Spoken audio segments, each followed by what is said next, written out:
con el tema de eritropoyesis y su regulación y la aplicación de interacciones más comunes que tienen en la escuela. ¿Sale? Entonces, con mucha atención vamos a esta conferencia.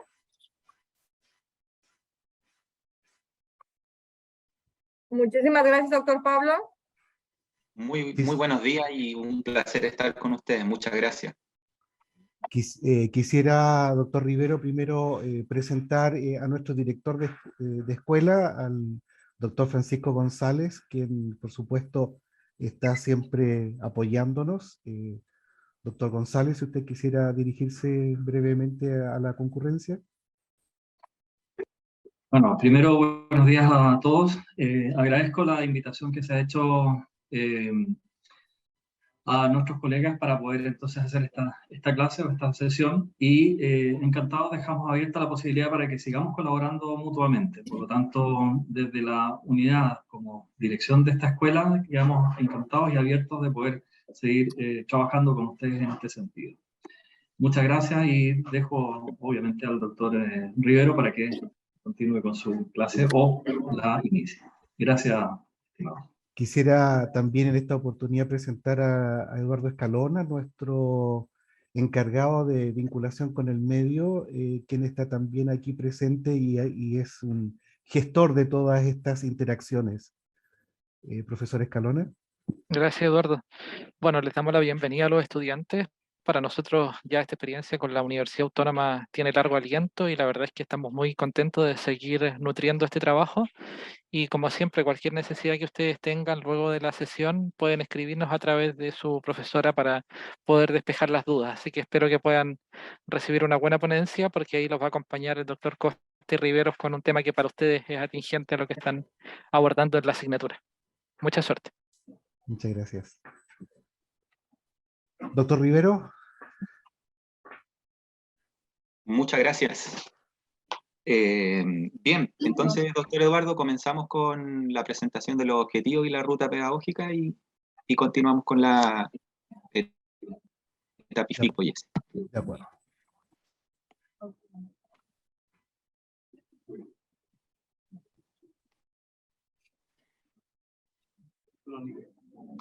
Muy bien, muy buenos días. Reitero el cordial saludo para cada una y cada uno de ustedes. ¿Me pueden señalar si es que se ve el material compartido en el slide? Sí, perfecto.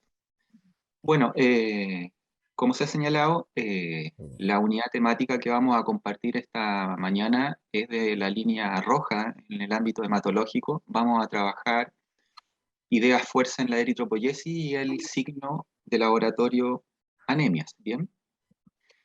Quienes participan, el doctor Eduardo Costa y quien les habla, Pablo Rivero, ¿bien? Siendo 29 de agosto entonces, en horario comenzamos a compartir. La hoja de ruta pedagógica que queremos proponer junto a ustedes es que el primer acápite en la actividad es el desarrollo del tema agendado. El segundo eslabón es la posibilidad de que podamos co-construir un debate y consultas y dudas con visión clínica. Y finalmente, en la actividad tenemos planificado compartir con ustedes enlaces cruzados de integración, es decir, generar patrones de pensamiento y conflictos cognitivos mediante una visión clínica en las anemias. ¿Bien? Esa es la hoja de ruta propuesta. Y los objetivos de la sesión son tres. Les proponemos tres objetivos. En primer lugar, identificar y describir los aspectos funcionales centrales del proceso hematopoyético en la línea roja, teniendo en consideración, por cierto, que ustedes ya tienen un background importante en el conocimiento, análisis de este ámbito, pero ya poder reforzar algunas ideas fuerza y algunas cosas que están en el estado del arte, pero también hay cosas en el estado del conocimiento que propenden llegar al estado del arte. El segundo objetivo es analizar los mecanismos fisiopatológicos subyacentes a los desórdenes hematológicos más frecuentes de la serie roja, en este signo laboratorial anemia.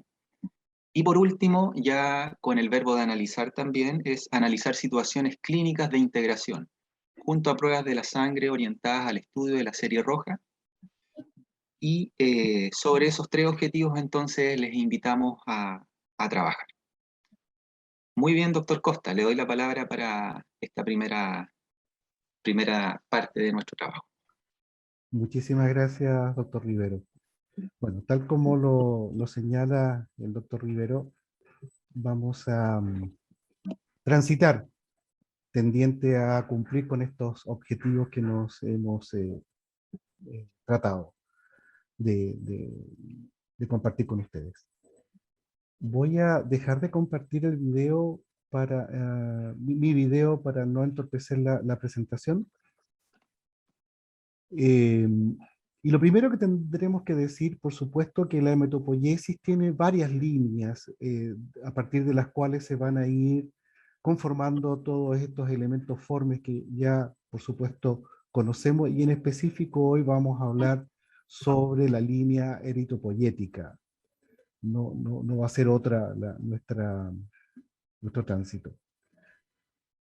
Por tanto, lo primero que debemos hacer es recordar algunos elementos centrales sobre esto, de tal forma de poder cimentar y poder luego analizar las alteraciones que pueden ir ocurriendo y cómo es que ellas se pueden ir manifestando.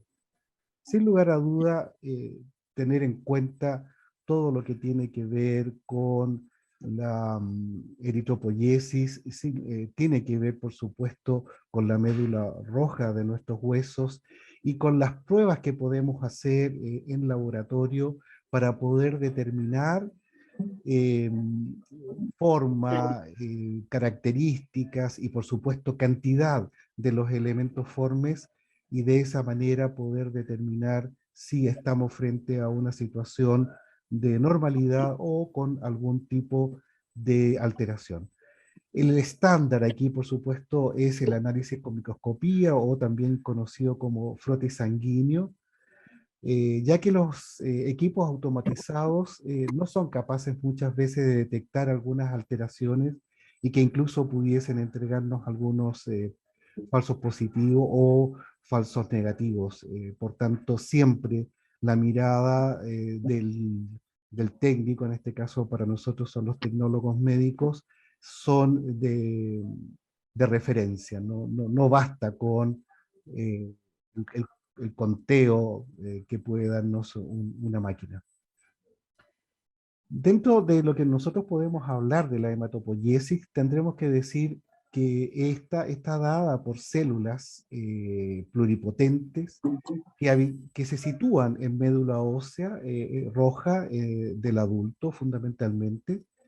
De hecho, en el estroma de la médula ósea soporta a este proceso llamado hematopoiesis, y probablemente también está contribuyendo a la regulación de la misma. No está suficientemente establecido cómo se establece esta relación, pero hay sí evidencias de que hay una relación bastante estrecha.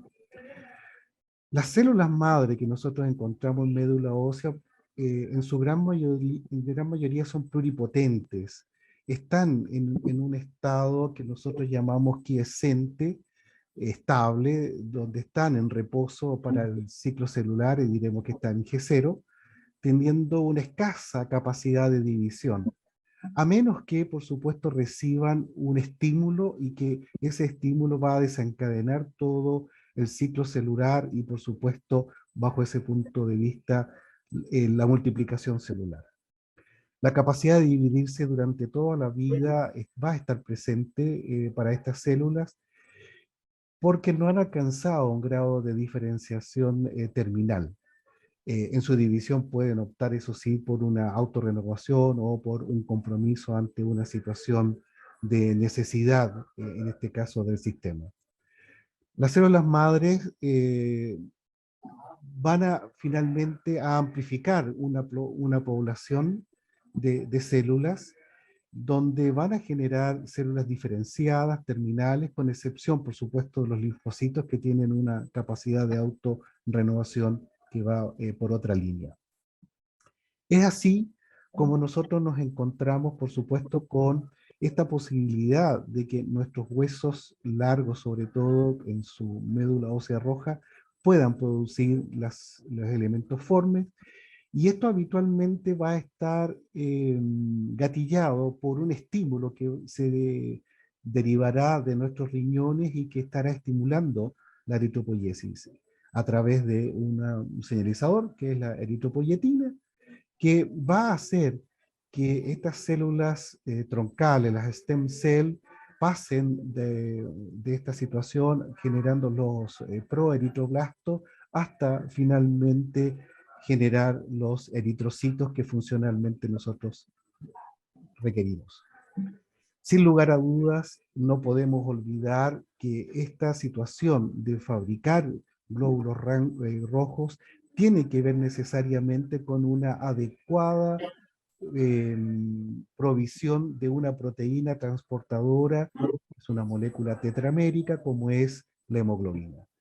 Tetramérica porque está conformada básicamente por 4 subunidades y cada una de ellas tiene cadenas que se han reconocido con los nombres de cadenas alfa y beta en general, y que a ellas están unidos los grupos HEM, que es donde se va a enlazar el oxígeno, gas, que por supuesto es la principal misión de esta molécula a ser transportada. Dado que sabemos que este gas tiene una afinidad un tanto baja y por tanto requiere de un transportador para poder ser llevado a todos los tejidos corporales. Existen distintos tipos de hemoglobina. Está la hemoglobina A, por supuesto, donde vamos a tener una composición de cadenas del tipo alfa y beta, 2 de cada una, y que habitualmente debiera corresponder al 90% de la hemoglobina total. Pero también existe una hemoglobina F o fetal, que donde vamos a encontrar cadenas alfa y cadenas gamma, que va a responder prácticamente al 2%. Adicionalmente, pudiéramos encontrar una hemoglobina que está unida a una proteína, que es la A2 en particular, que le confiere ciertas características. Aquí tenemos las cadenas alfa 2 y delta 2, que representan entre el 2 al 5%. Y finalmente, por supuesto, la que ya conocida hemoglobina glicada, donde vamos a tener unido a estas cadenas de hemoglobina glucosa, y que lo normal debiera andar entre un 3 al 9%, y que ya sabemos es un indicador de alguna permanencia de hiperglicemia cuando esto está aumentado. Entonces, las células pluripotentes, que ya sabemos van a dar origen a todas las líneas formes sanguíneas, por un lado van a dar origen a las líneas linfáticas, linfoides, y por otro lado están las líneas hemáticas en general, donde vamos a encontrar, por supuesto, la línea en específico eritropoyética, que tiene una serie de pasos que vamos a tratar de ir mostrando resumidamente, como para finalmente obtener ese eritrocito, esa célula tan especializada en transportar este gas tan necesario como es el oxígeno. De hecho, entonces la línea eritropoyética, por definición diremos que no es otra cosa que el cómo es que a partir de las células madre troncales se van a generar los glóbulos rojos. Hay una renovación en proporción a lo que se destruye, por supuesto, pero adicionalmente también es capaz de ir respondiendo a distintos requerimientos que pueden ir variando de manera absolutamente normal, pero también patológica en algunas circunstancias. Bajo ese punto de vista vamos a analizar que existen etapas donde básicamente va a ir aumentando el carácter ácido de estas líneas celulares, va a irse generando una pérdida del núcleo y van a ir desapareciendo ciertos organelos celulares para darle cabida en mayor cuantía a esta proteína transportadora llamada hemoglobina.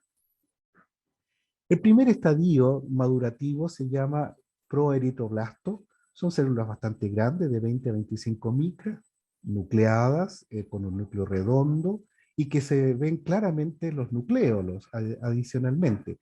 Cuando las teñimos, el citoplasma se ve azulado, que refleja su carácter basófilo, y vamos a encontrar, por supuesto, en distintos estadios de mitosis.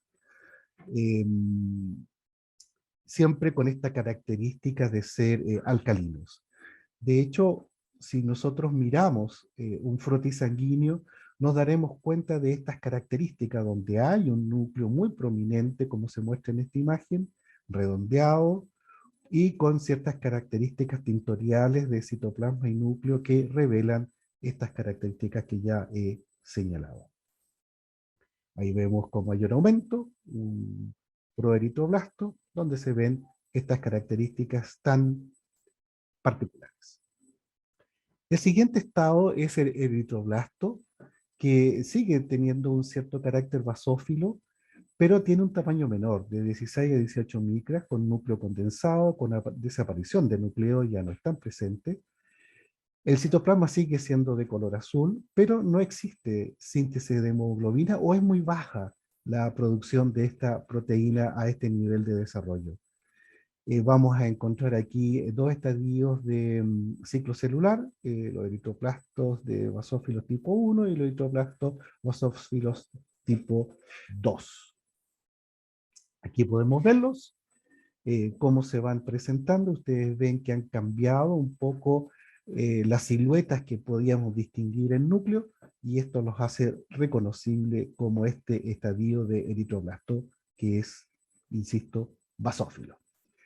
El siguiente estadio es el eritroblasto policromatófilo, tiene un tamaño aún menor, de 8 a 12 micras, núcleo redondeado y condensado, un citoplasma gris plomos, que me está revelando una síntesis muy acelerada de los RNA mensajeros para las hemoglobinas que se empiezan a fabricar en gran cuantía.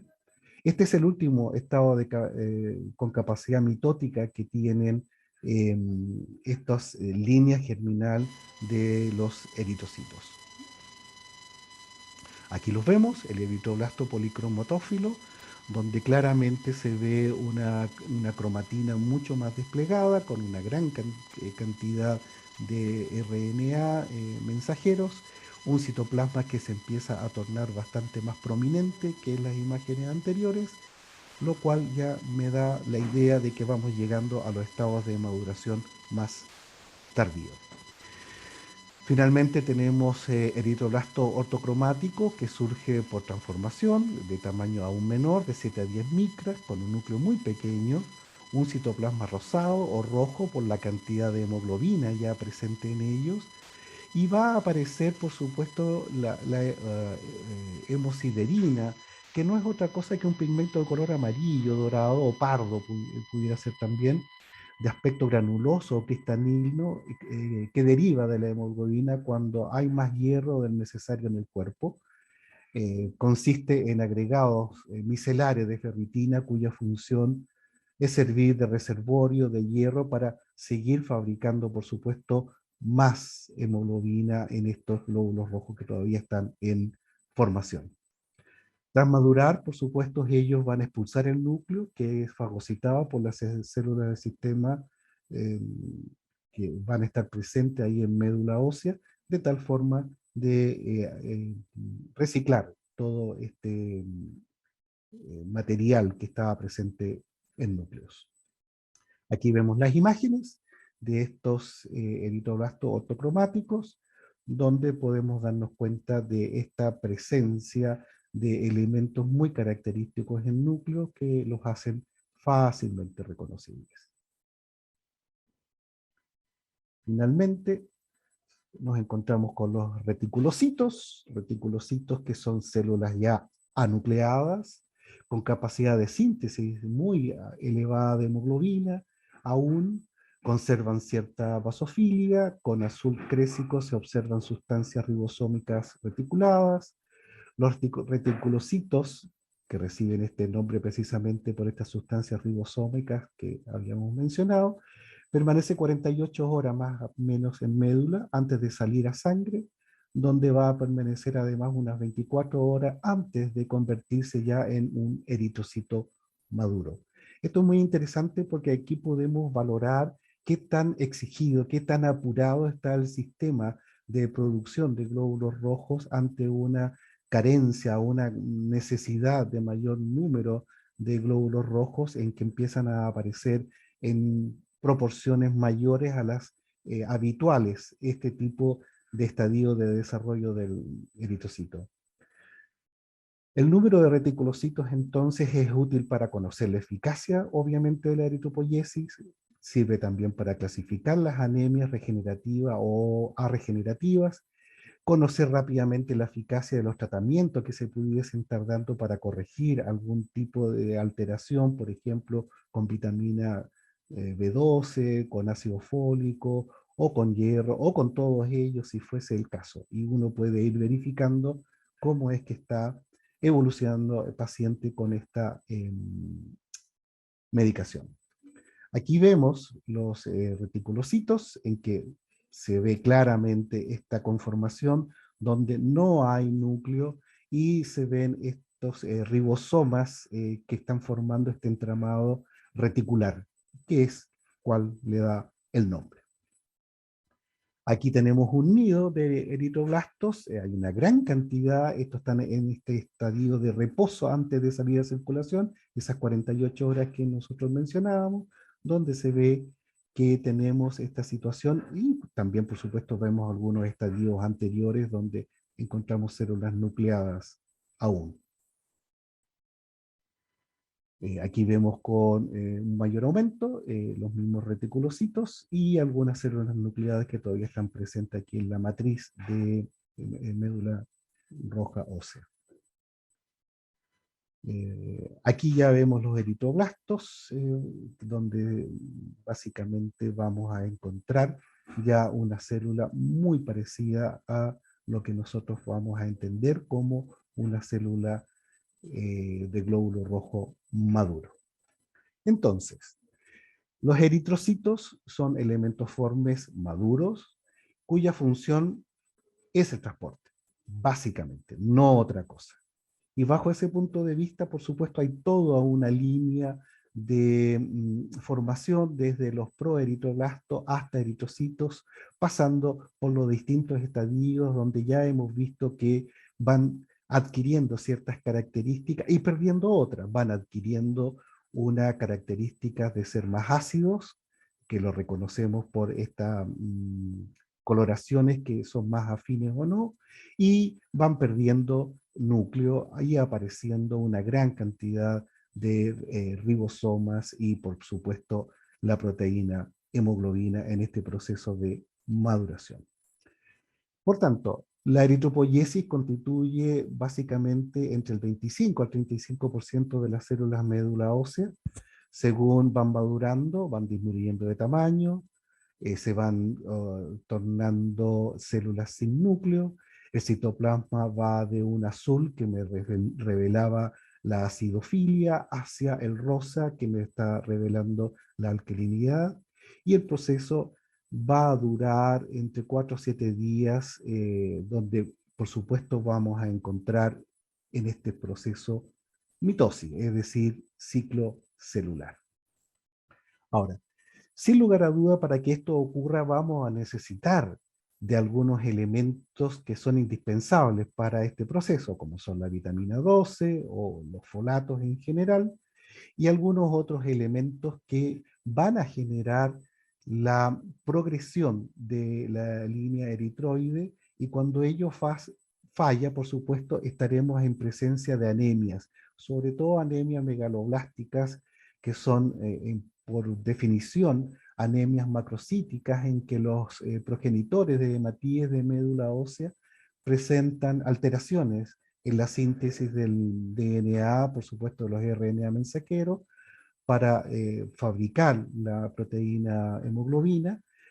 La causa más frecuente de esta anemia megaloblástica es la carencia de vitamina 12 o de ácido fólico, por tanto es, diremos, una limitante de gran relevancia y es un signo característico de este tipo de células y por tanto es de fácil interpretación, no de tan fácil corrección, pero por lo menos de orientación terapéutica. Importantísimo la señalización de la eritropoyetina, que dijimos que era el mensajero que de una u otra manera me estaba acelerando las líneas de eritropoyesis. Esta señalización, por supuesto que hay un receptor para la eritropoyetina que va a estar en la superficie de las células blanco, Aquí estamos viendo un esquema simplificado de la señalización de la eritropoyetina, donde van a intervenir sin lugar a dudas fosforilaciones vía JAK2, fosforilación del receptor de la eritropoyetina, básicamente va a ser el resultado de esta interacción.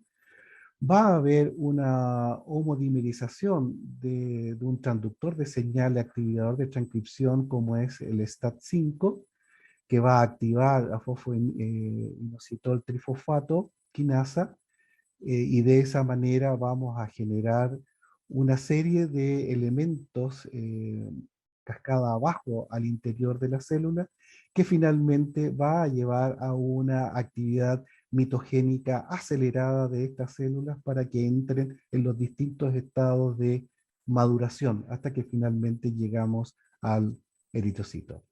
El complejo, de hecho, eritropoyetina y su receptor se internalizan y se va a degradar al interior del eritroblasto, y además la acción de la eritropoyetina finaliza mediante la acción de una fosfatasa hematopoyética celular, la cual cataliza la desfosforilación de la vía JAK2 y de esa manera cesa el estímulo. Por tanto, son respuestas más bien pulsátiles.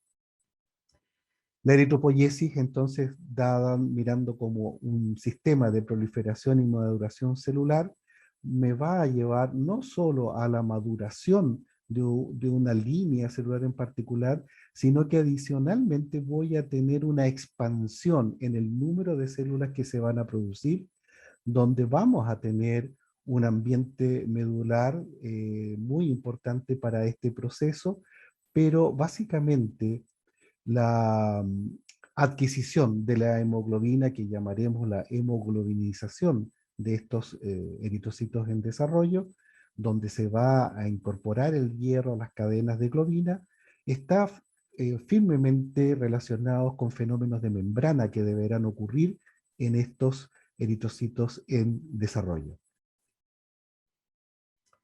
Así, ya sabemos el esquema de línea madurativa eritroblástica. Partimos de un primogenitor eritroide y llegamos a un eritrocito, y por el camino vemos cómo hay una hormona específica, la eritropoyetina, que va a estar induciendo el paso del progenitor eritroide hacia proeritroblastos, y van a haber factores limitantes en la producción, en este caso el reticulocito, como es el hierro, y voy a tener, por supuesto, otro factor muy importante como es el ácido fólico, que va a estar interviniendo en la maduración en el estadio de eritroblasto. En resumen, cada etapa madurativa de la vía de la línea eritroblástica le corresponde una mitosis con las siguientes excepciones, por supuesto. Hay dos mitosis sucesivas en el estado de eritroblasto basófilo. El eritroblasto ortocromático no sufre de mitosis, y no todas las mitosis son eficaces. También vamos a encontrarnos con situaciones donde vamos a tener fenómenos apoptóticos importantes. Pero en la medida en que el balance entre producción de eritroblastos ortocromáticos sea el adecuado, significará que las mitosis ineficaces son en menor cuantía. Sin lugar a duda que estas células que hemos fabricado, los eritrocitos, glóbulos rojos, que viven, sabemos, en promedio entre 110 y 120 días, deben eventualmente reciclarse, porque van a sufrir un desgaste natural, y casi siempre son eliminados de la circulación por medio de un órgano muy importante como es el vaso. Algunas enfermedades, sin lugar a duda, y procesos provocan que los glóbulos rojos se descompongan demasiado pronto, e incluso al interior de los vasos sanguíneos, lo cual va a tener una serie de manifestaciones. El hígado es el principal implicado en la eliminación de las células rojas que ya han sido básicamente hemolizadas en vaso, y va a significar en esta víscera, hígado me refiero, la posibilidad del reciclaje de un elemento tan importante como es el hierro. Así, en el adulto, nos vamos a encontrar que la síntesis de los eritrocitos va a estar básicamente regulado por la presión parcial venosa de oxígeno, donde cuando el oxígeno cae de un cierto nivel, va a estimular la liberación de eritropoyetina, y desde ese punto vamos a también estimular bajo esa mirada la producción de más glóbulos rojos. Este es un fenómeno que por supuesto tiene un delay, tiene un tiempo de espera que va a significar un proceso de acomodación a ciertas circunstancias, pero que no es tan rápido como nosotros quisiéramos. Muy conocido es el fenómeno de aclimatación, por ejemplo, para producir altos rendimientos deportivos en situación de altura. La síntesis y destrucción del eritrocito en el adulto, habíamos dicho que normalmente viven de 110 a 120 días. Después de esto se van a descomponer de manera absolutamente natural y casi siempre son eliminados de la circulación por medio del vaso. Aproximadamente, de hecho, el 85% de los eritrocitos se destruyen extravascularmente, es decir, se libera su hemoglobina en plasma y se produce en el vaso esta destrucción mayoritariamente, que va a ser luego reciclado algunos de los componentes en hígado y también en médula ósea. Normalmente en hombres, por ejemplo, nosotros tenemos entre 4.7 a 6.1 millones de células por microlitros. En mujeres ya sabemos que es un poco menor. Y el eritrocito carece de núcleo como característica general y de orgánulos citoplasmáticos, por lo cual no puede repararse y muere cuando, entre comillas, se desgasta. Este proceso está muy influenciado por la tonicidad del medio en el cual se encuentran los eritrocitos. Por tanto, ya sabemos, por supuesto, que todos los desequilibrios de tipo osmótico van a generar muchas alteraciones en este tipo celular tan particular.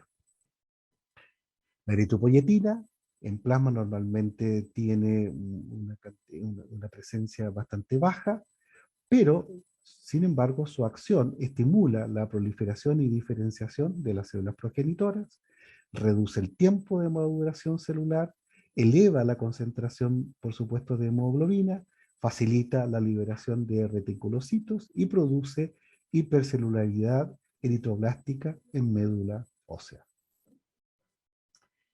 Entonces, la eritropoyetina va a ser en este cuadro que tratamos de ver el cómo es que se está regulando con estos fenómenos de feedback que nosotros conocemos, y a través de un sensor de oxígeno que va a estar presente en riñón, en las células intersticiales peritubulares del riñón, serán capaces de sintetizar y liberar la eritropoyetina, la cual va a impactar positivamente en las células progenitoras eritroides en médula ósea, incrementando la masa eritrocitaria y, por supuesto, consecuentemente incrementando la cantidad de hemoglobina presente. Esta cantidad de hemoglobina va a retroalimentar negativamente a las células intersticiales peritubulares del riñón, frenando la liberación de eritropoyetina, como también la hipoxia o descenso de la masa eritrocitaria será un estímulo positivo para las células intersticiales en cuanto a la producción y liberación de eritropoyetina. La regulación del ritmo de producción eritrocitaria según las necesidades periféricas de oxígeno tiene que ver básicamente con la funcionalidad a la cual está siendo sometido ese organismo en particular, donde la concentración de hemoglobina, por supuesto, va a estar en relación directa con el gasto cardíaco, con la función pulmonar, con la presión parcial de oxígeno atmosférico, y por supuesto también con algunos factores que son propios del metabolismo que me están indicando qué tan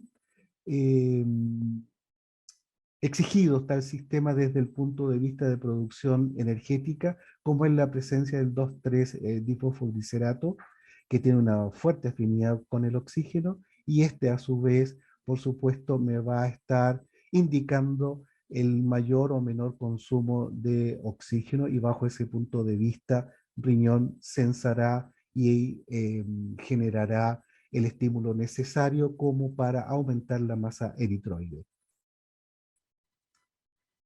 No voy a insistir más en esto, no creo que valga mayormente la pena, pero todo esto que hemos tratado de resumidamente presentar, por supuesto, va a sufrir alteraciones donde aparecen como de mayor frecuencia las que conoceremos como anemias, donde podemos encontrar distintos tamaños de células, distintas intensidades de coloración en ellas y por supuesto distinta cantidad de hemoglobina en su interior e incluso distintos tipos de hemoglobina o alteraciones en ella que nos van a llevar a hacer un diagnóstico de cuál es la situación en particular que está ocurriendo en esto que en general hemos llamado anemia. No sé si tienen alguna duda con respecto a lo que hemos revisado hasta este minuto. ¿No, duda? Todo bien. Gracias. ¿Todo bien? ¿Fue un buen recuerdo de todo este proceso?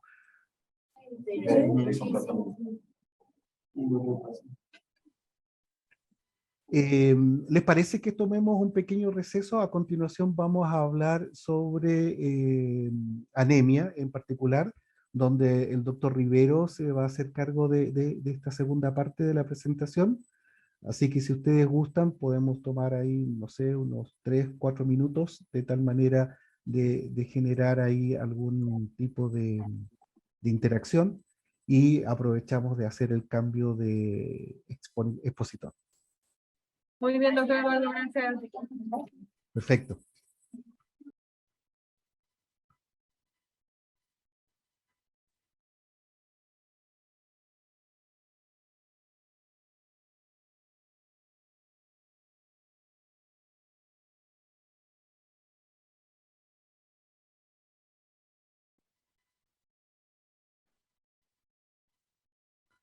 Bueno, Muy bien, muchas gracias. Estimados, en esta segunda parte de la presentación entonces vamos a abordar con una mirada clínico-fisiopatológica el signo anemia. Les quisiera hacer la siguiente consulta. ¿Ustedes tienen la posibilidad para los estudiantes de intervenir en algún momento que se les solicite? ¿Tienen algún micrófono donde yo les pueda escuchar algunas preguntas que podamos interactuar? Sí, doctor, aquí está encendido, ¿me escucha? Perfecto. Vamos a ir planteando situaciones clínicas sobre algunos slides y así podamos hacer interacción por distintos sistemas, ¿bien? De Y así acuerdo. hacemos una incorporación y... ¿Les parece? Sí. Dado que el signo anemia da para bastante.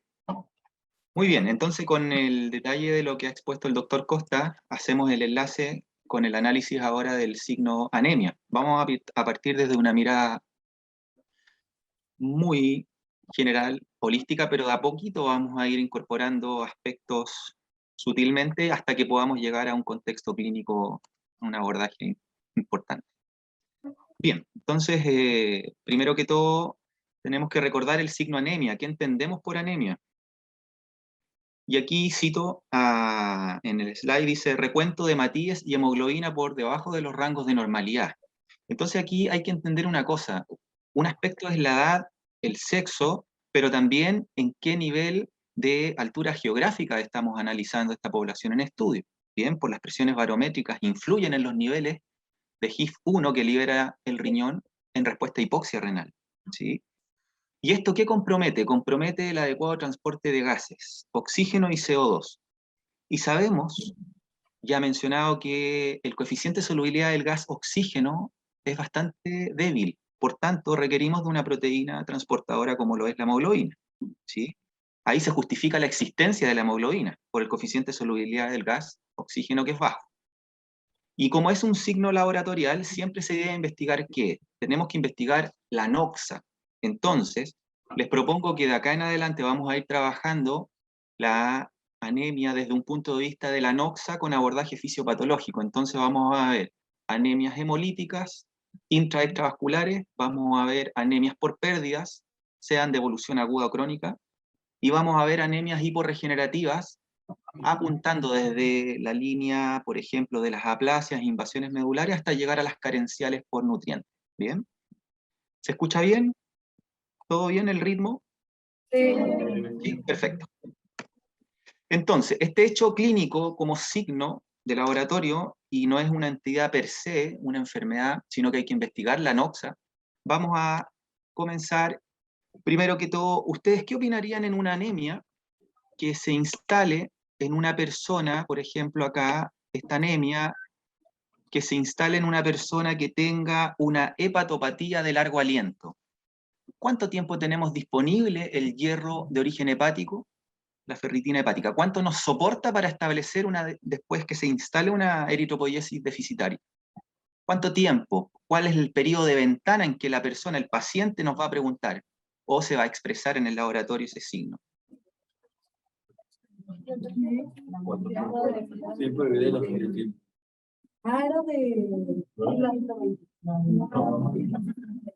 ¿Les parece tres meses promedio que lleguemos a un equilibrio del depósito hepático de hierro?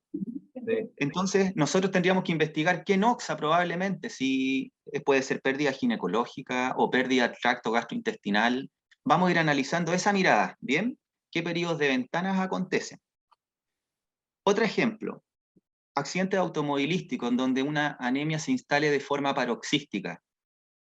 Si se instala esta anemia aguda, ¿qué tono simpático vamos a presentar en el paciente? ¿Qué tono simpático en el cronotropismo cardíaco?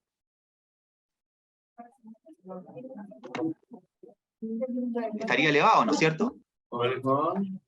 Entonces, la manifestación clínica, en este caso el cuadro clínico, en una anemia aguda, hay manifestación adrenérgica. Situación silente en anemias que se instalan lento crónico. ¿Sí? Muy bien, dicho eso entonces, vamos contextualizando poco a poco. ¿Qué dice la Sociedad Española de Medicina Interna con respecto al signo anemia? Cito. Dice que la anemia se define por la cantidad de hemoglobina, que es la proteína que hay en el interior de los glóbulos rojos. La hemoglobina es quien transporta oxígeno y también el transporte de dióxido de carbono, en sentido antagónico, por cierto. Dice que la hemoglobina en adultos inferior a 12 gramos de L en mujeres y 13,5 gramos de decilitro en hombres. Pero hay otras fuentes que quisiera compartir, son tres. Por ejemplo, la Pontificia Universidad Católica de Chile, la Escuela de Medicina, hay una publicación que cita que no son 13,5, sino que considera una desviación estándar a 13 gramos de decilitro en el sexo masculino y 12 gramos en mujeres. Entonces hay una variabilidad, una desviación estándar muy mínima, pero que es de considerar. Y en la Facultad de Medicina en la Universidad de Chile, otro referente nacional que les compartimos, se establece sugerir el valor bajo 13 la hemoglobina en hombres y bajo 12 gramos en mujer. Y en mujer embarazada, sobre todo entrando al segundo trimestre, hay que considerar bajo 11 gramos de decilitro en promedio, entendiendo que en el segundo trimestre hay cambios importantes en volemia de la madre y para fortalecer la circulación del binomio madre-feto. Sumado a las noxas, que hay anemias hemolíticas, hiporregenerativas, y también hay anemias que son por pérdidas, no tenemos que perder desde el punto de vista los índices hematimétricos. Si ustedes recuerdan, los índices hematimétricos o eritrocitarios nos permiten orientar la mirada diagnóstica. No nos dice la noxa, pero nos orienta la mirada. Entonces, cuando yo veo, voy a anotar acá sobre, ustedes me dicen si se ve, ¿ya? Si yo veo un BCM y comparto, y analizo, muchas gracias, analizo un CHCM. Entonces, acá vamos a plantearnos ideas. Situación clínica. Imaginémonos una situación en donde hay una carencia en la ingesta de nutrientes ricos en grupo M, y por lo tanto ha pasado un tiempo suficiente, una mujer en edad fértil ha tenido sus ciclos menstruales relativamente de carácter regular, pero ha ido decreciendo el BCM y ahora está en un BCM de 72 femtolitros. ¿Ustedes lo denominarían a este considerar? ¿Cómo lo llamarían? ¿Ese BCM 72? Microcítico. Entonces, yo oriento a una mirada de glóbulos rojos de tamaño pequeño y contextualizo. Era una mujer en edad fértil, con un bajo ingesta del grupo E, entre otros aspectos alimentarios, con ciclos menstruales, con pérdidas obligadas fisiológicas normales, y tiene un CHCM de 29, por ejemplo, miligramos decilitro. Entonces yo voy y pienso en una... ¿Ustedes me dicen? Hipocrómica, y por lo tanto empiezo a orientar la mirada. No me dice el diagnóstico, pero sí enfoco bien la mirada. ¿Bien? La velocidad con que les voy planteando situaciones, ¿se sienten cómodas y cómodos? ¿Puedo ir un poco más veloz o más lento? Ustedes nos dicen. Muy bien, perfecto, muchas gracias. Entonces nos permite orientar la mirada. Entonces vamos sumando aspectos del hemograma. Tenemos la hemoglobina, tenemos ahora índices hematimétricos, BCM, CHCM, el HCM también, y sin duda alguna, dependiendo del analizador que se utilice, de su origen, si es suizo, alemán, americano, va a cambiar obviamente el software, los puntos de corte, pero no va a ser muy amplio las desviaciones estándar. Les propongo que en general en el sexo masculino, en personas sanas, 42 a 52% el hematocrito, 14 a 17 gramos de decilitro la hemoglobina, y en sexo femenino, 36-48% y 12 a 16 la hemoglobina. Son un promedio, obviamente ustedes lo adecúan a su contexto clínico asistencial en México, ¿sí?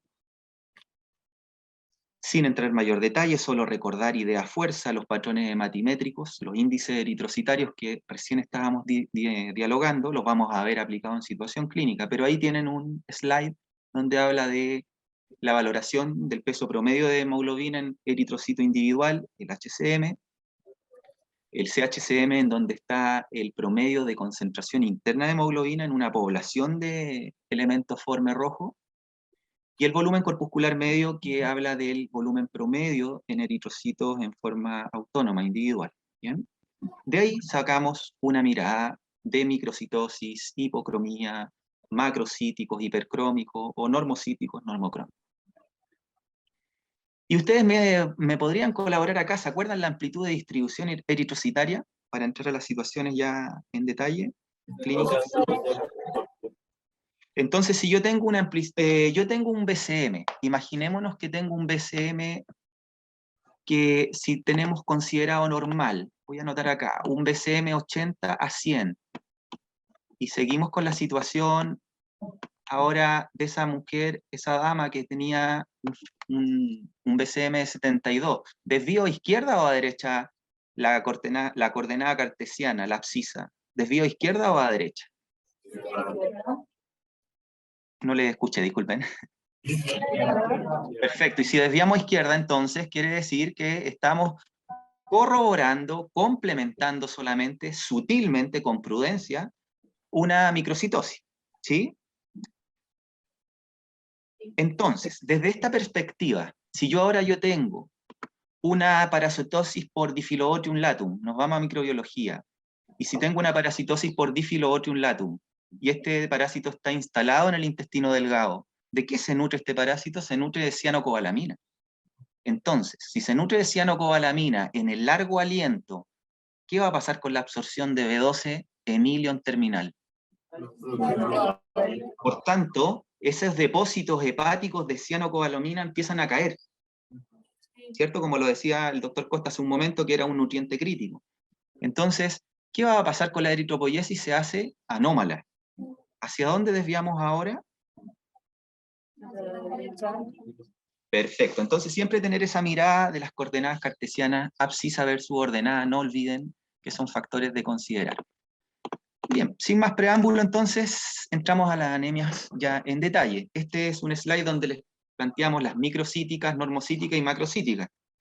El algoritmo, cascada arriba abajo, ustedes pueden ver cuáles son, por ejemplo, en los BCM normocíticos, 80-100 femtolitros, cuáles son regenerativos o arregenerativos, para ver si es que esta médula ósea roja, en adulto en huesos planos, está con el soporte nutricio y de gases suficiente para poder desviar a un linaje y suficiente, aunque sea de reticulocitos, que algo van a lograr transportar de oxígeno.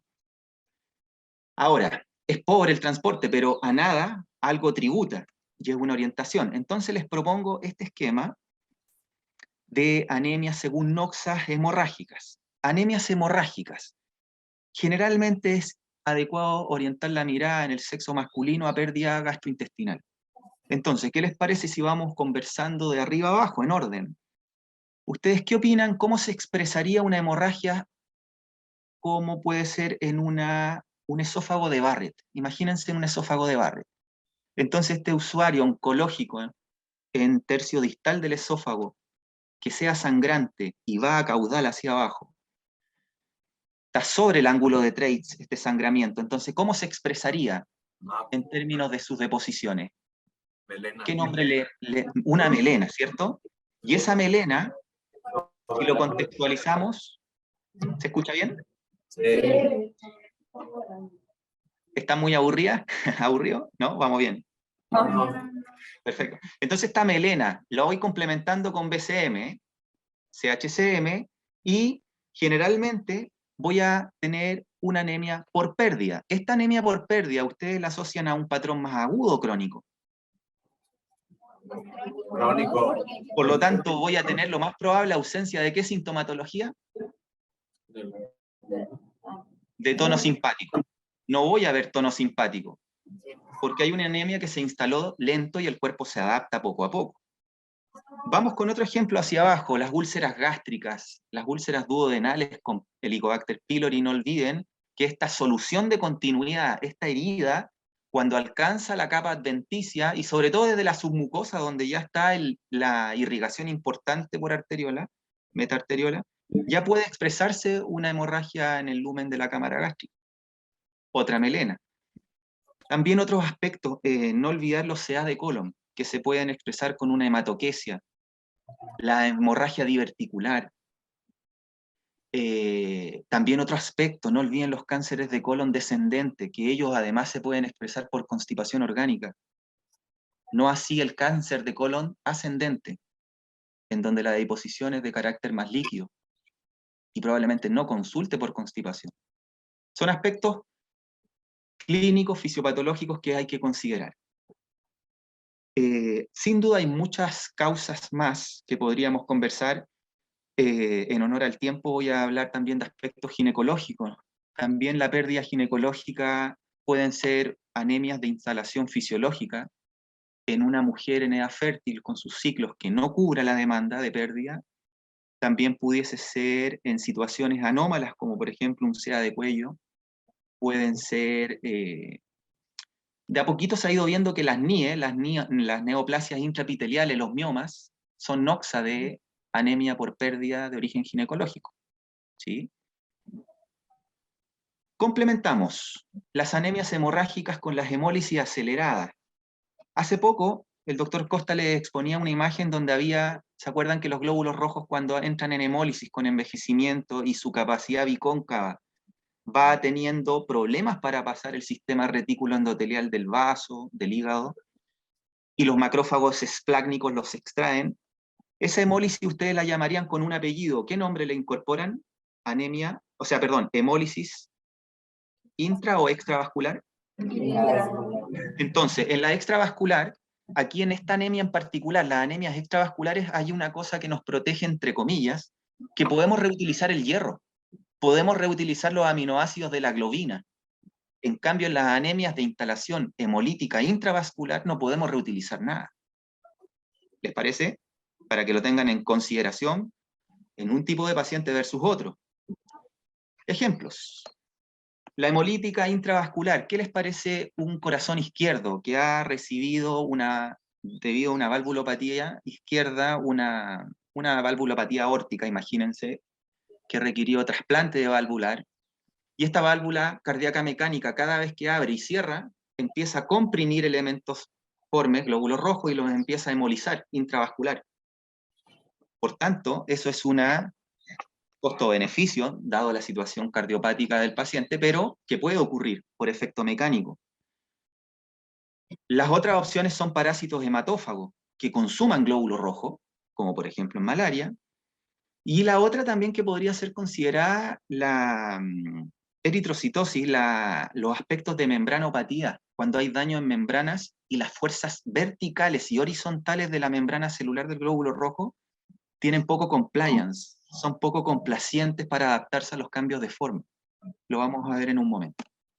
Y las extravasculares, muy, muy importantes de considerar. ¿Qué les parece a ustedes, por ejemplo, las hemoglobinopatías, las talasemias, las anemias falciformes, problemas genéticos de base? O también podría ser una hipersensibilidad tipo 3. La voy a marcar acá, permiso. Imagínense un lupus eritematoso sistémico. ¿Recuerdan complejo inmune, antígeno, anticuerpo, complemento? Esa triada, estos anticuerpos pueden opsonizar los glóbulos rojos, y ese complejo inmune, cuando pasa por sistema retículo endotelial del vaso, es secuestrado. Entonces el paciente no respeta vida media de los hematides. Entonces empieza a extraerlo a los 60, a los 50 días, 40 días, y por lo tanto la médula ósea en algún momento no puede compensar. Esta enfermedad es autoinmune, sin duda, pero a su vez es clasificada hipersensibilidad tipo 3, ¿sí? Al igual que la artritis reumatoidea.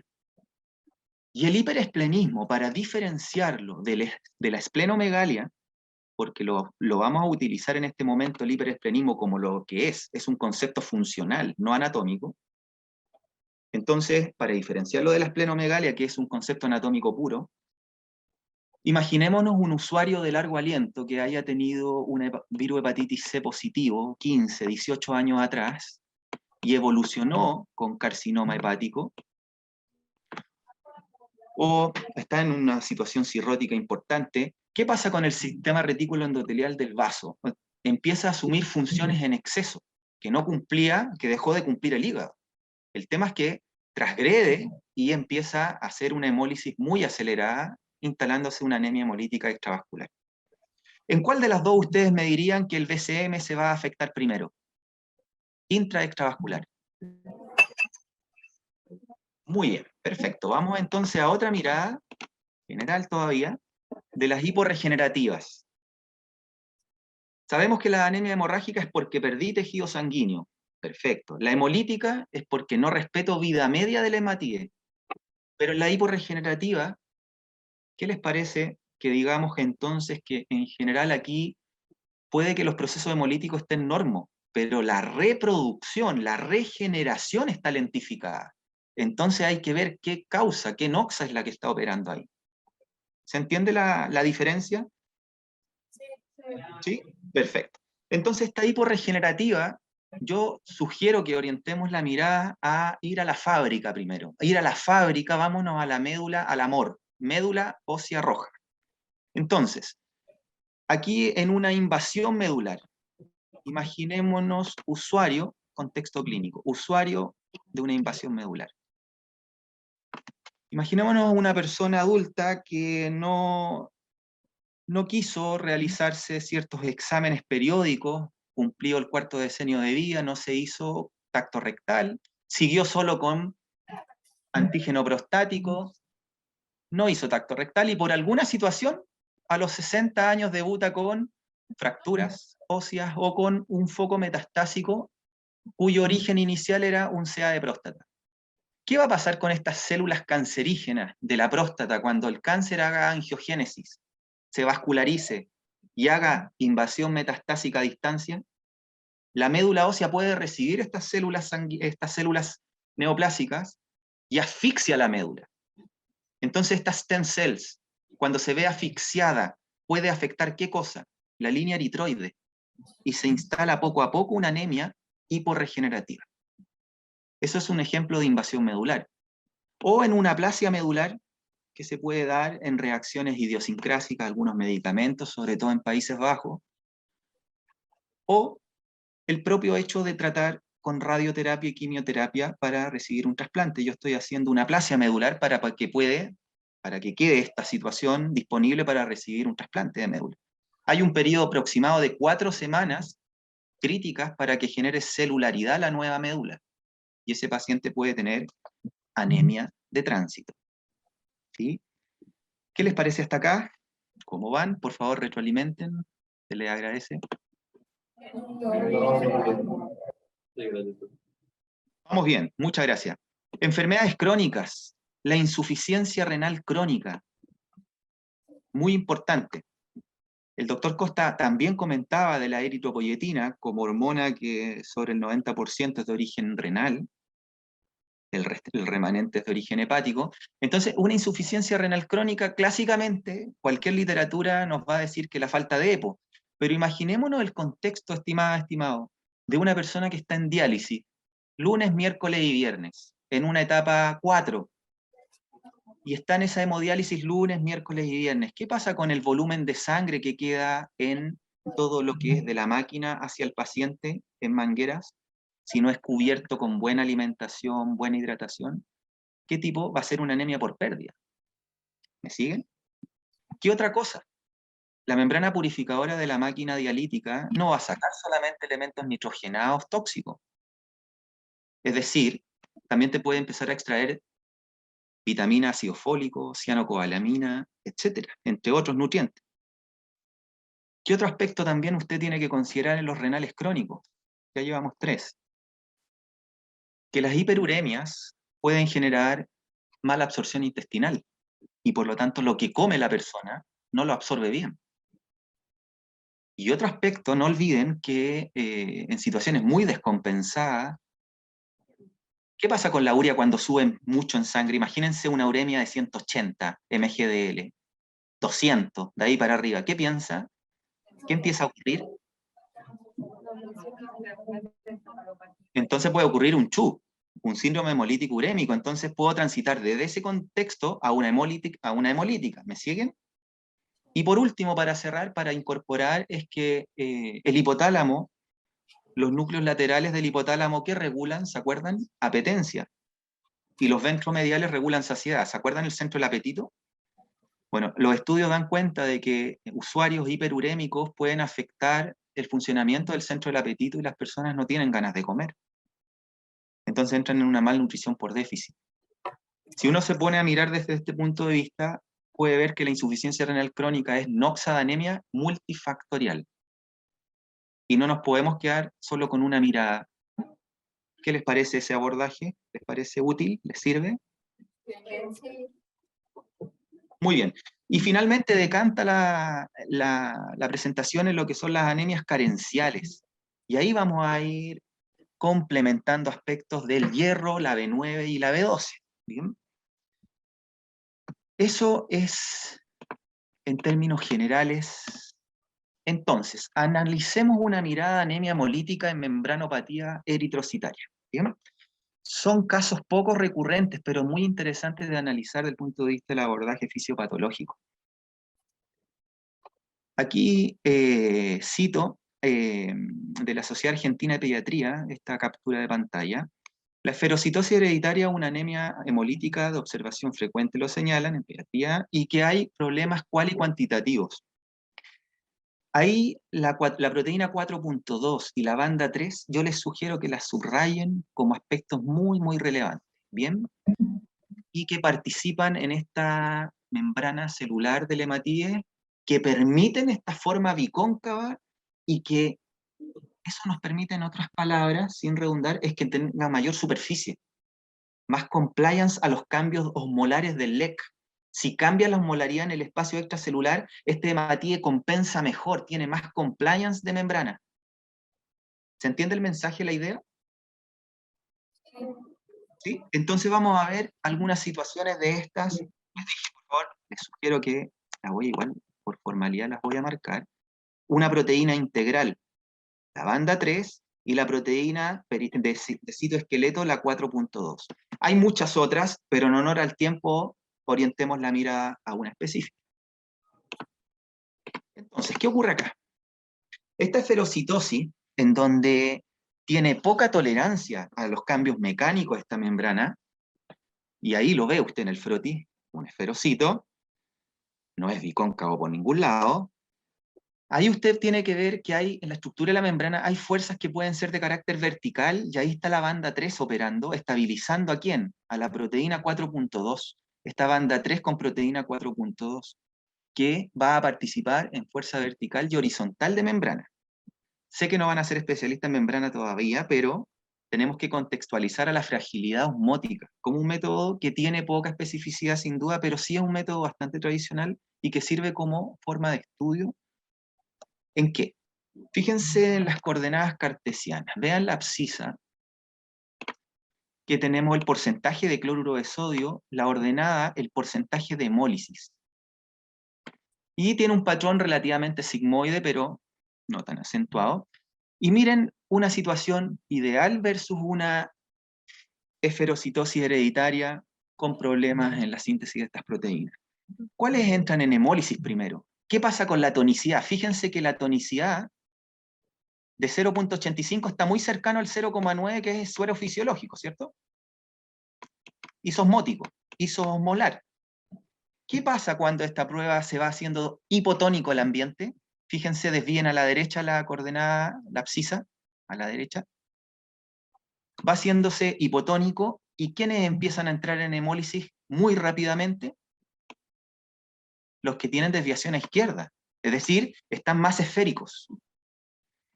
¿Dónde lo pueden visualizar ustedes? A los tubos presentes ahí. Y así en forma decreciente, el NaCl, creciente la hemólisis. ¿Se logra más o menos tener la orientación? ¿Sí? ¿Les parece? Tenemos preparado junto al doctor Costa otra también, creo, aquí. Otra imagen. Comparen acá, por favor, vean la tipo 1 y la tipo 3. A ver si nos entienden o complementan de mejor manera. Miren la concentración de cloruro acá y que cloruro de sodio abajo, en el tipo 3. Se dan cuenta que el delta que se establece acá y acá, sin duda, las personas en esta situación tienen la patología y las que no tienen una mayor resistencia de membrana, ¿cierto?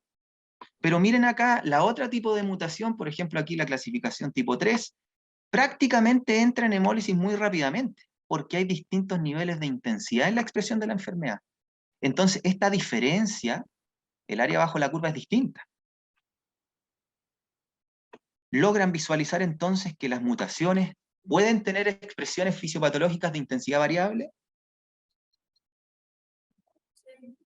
¿Sí? Sí. Muy bien. Muchas gracias. Si no entendió nada, tengo algunos tips. Aquí hay un ejemplo para complementar, ¿ya?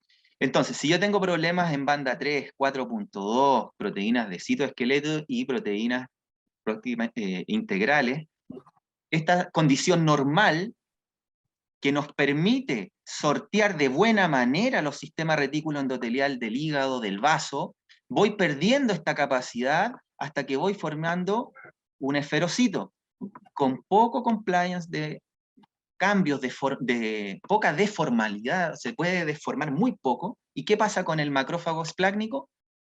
Lo capta y empieza a hacer una hemólisis. ¿De qué tipo la van a clasificar ustedes esta? Hemolítica.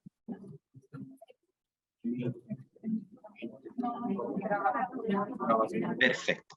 Extravascular, cuyos depósitos hepáticos se respetan mucho más o menos. Los depósitos hepáticos se respetan mucho más. Sí. ¿Se conservan más? Sí. Perfecto. Entonces, vamos a complementar con lo siguiente. Algunas miradas de anemias hiporregenerativas carenciales. La pregunta que les quería plantear acá es la siguiente. Ustedes que estudian mucho, están en una universidad muy importante, pero les quisiera solamente recordar, ¿ustedes cómo están en metabolismo del hierro, absorción intestinal de hierro, en el estado del arte, de las cosas nuevas que han salido? ¿Han manejado algo de epsidina, ferroportina? Sí. ¿Sí? Muy bien, hagamos un repaso, ¿les parece? Sí. Vamos. Recordarán ustedes que tenemos ofertas ambientales, alimentarias de hierro bivalente y hierro trivalente, ¿cierto? Muy bien, este hierro férrico, el trivalente, tenemos prácticamente muy baja capacidad de absorción, porque el enterocito genéticamente está preparado para absorber un tipo de hierro que es bivalente. Vamos a revisar este aspecto. Si ya lo saben, les sirve de refuerzo. Miren la cara apical, a nivel del lumen del intestino delgado, el enterocito. ¿Qué tipo de transportador tiene? Por eso que es una definición genética. Tiene DMT1, transportador de metal divalente. Esa es nuestra limitación genética en el ser humano de por qué no podemos absorber hierro férrico, sino que ferroso. ¿Se recuerdan esa parte? Ese es el primer factor. Pero ¿se acuerdan que tenemos una férrico reductasa adyacente al DMT1 que puede reducir este hierro oxidado de hierro trivalente, transitarlo a bivalente? Pero aquí hay un límite. La enzima no va a poder transportar todo el hierro que me coma de toda la espinaca de Popeye en mi intestino delgado, no voy a transformarlo todo a hierro ferroso, ¿cierto? Necesito tener una... Ustedes saben, las enzimas actúan bajo la constante de Michaelis-Menten y por lo tanto son saturables, ¿sí? Entonces, este hierro que pasa por transportador de metal divalente, lo almaceno en ferritina. Una pregunta general a la sala, a la audiencia. ¿Por qué el hierro no puede estar mucho libre? ¿Tiene que estar siempre almacenado en alguna proteína, sea de retención, de depósito o de transporte? ¿Qué puede catalizar el hierro libre?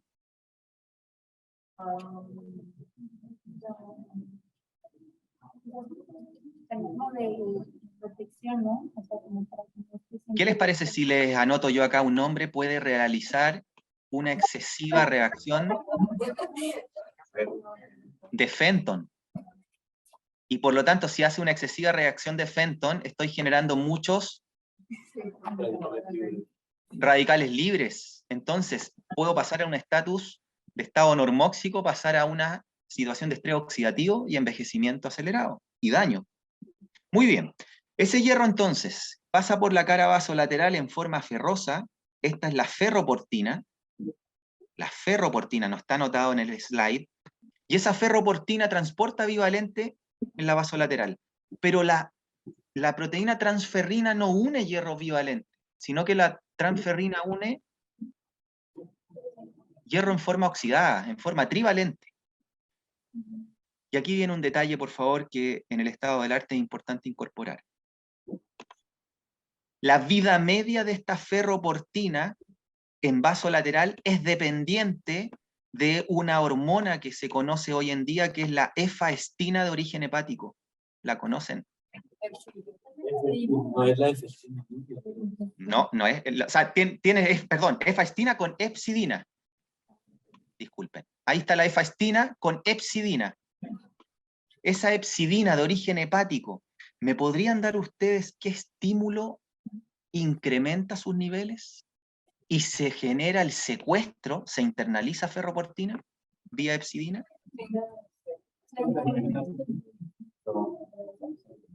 Dos situaciones muy importantes. ¿Les parece entonces el aumento de interleuquina 1 e interleuquina 6 en estados inflamatorios? Sí, lo mismo, vale. Ya. Y el alcohol. Entonces, si yo hago un down regulation de los genes que codifican para epsidina, ¿qué va a pasar con la vida media de ferroportina? Queda ahí. Y esta va a generar una gran oferta en la vasolateral de hierro ferroso. ¿Y la transferrina a qué porcentaje se satura? O hablemos en tercios. ¿En cuántos tercios se satura normalmente la transferrina? Generalmente se satura un tercio de su capacidad. ¿Por qué deja 2 tercios libres? Por cualquier incremento de ferremia para evitar estatus prooxidante. En parte es considerado un factor protector de estrés oxidativo, indirecto por cierto. ¿Sí? Muy bien. Si yo tengo entonces esa mirada de repaso, si no lo entendió, ahí hay un complemento.